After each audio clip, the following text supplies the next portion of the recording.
An lamɛnbaaw ka da tulo ka jira k'a fɔ n bɛ tali kɛ conseil des ministres la olu baaraw timina kunun ko n'o bɛnna arabadon ma février kalo tile 2 san 2022 hakilijigila a bɛ fɔ ma ko équité justice et travail ka se ka maaw bɛɛ lajɛlen kundama kɛ kelen ye wa baara ani sɔrɔ bɔcogo fanfɛyɔrɔ la i b'a ye k'a fɔ jamana conseil des ministres o hukumu kɔnɔna la ministre min ka baara ɲɛsinnen bɛ fonction publique ma ani dialogue social a ye hakilinaw ta hakilina mun kɔnɔna la ni conseil des ministres yɛrɛ o ye lamina a kan o kɔrɔ ye jumɛn mun bɛ tali kɛ baarakɛlaw ka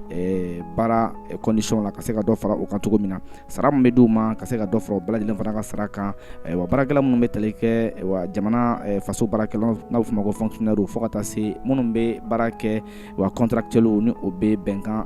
sɛbɛn bolonɔ bila bɛnkan la o ni gouvernement ni ɲɔgɔn cɛ ka baara kɛ cogo min na ni o bɛ sara fana kɛ faso ka bolo ma bɛɛ k'a fɔ a bɛ fɔ o ma ko contractuel l'État ale ni collectivité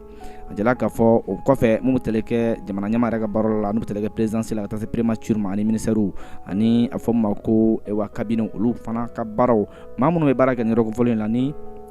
o tɛ fonctionnaire ye n'o ye jamana ka fonctionnaire nka o talen bɛ baara la contractuel don wa hakɛ min bɛ di fonctionnaire ma ko o fana ɲɔgɔnna bɛna di olu fana ma baara kusen fɛ a jala k'a fɔ ko bolonɔ bilala sɛbɛn fɔlɔ min na n'a fɔ ma ko décret a jala k'a fɔ ko o bɛ na u ka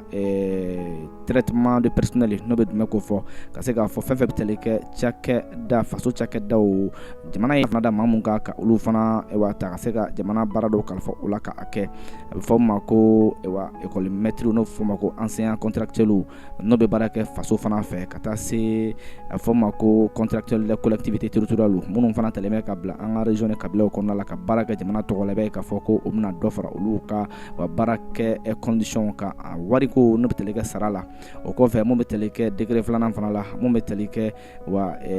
maaw bɛ ta baara la cogo min na ka o don baara la ka se ka dɔ fara o ka baara o tacogo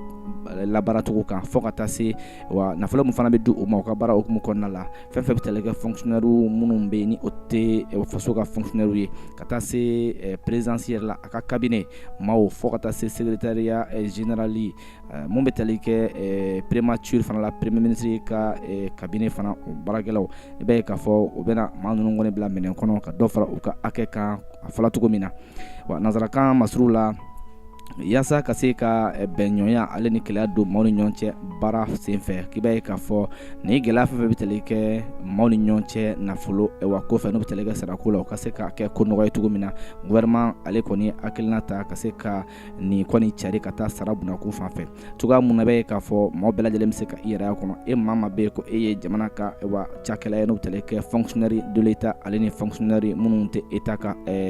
fonctionnaire n'a fɔ ma ko contractuel bɛɛ lajɛlen bɛ se k'o yɛrɛ kɔnɔ cogo min na an bɛ dugawu kɛ an ka jamana in ala k'a bila saba minɛ kɔnɔ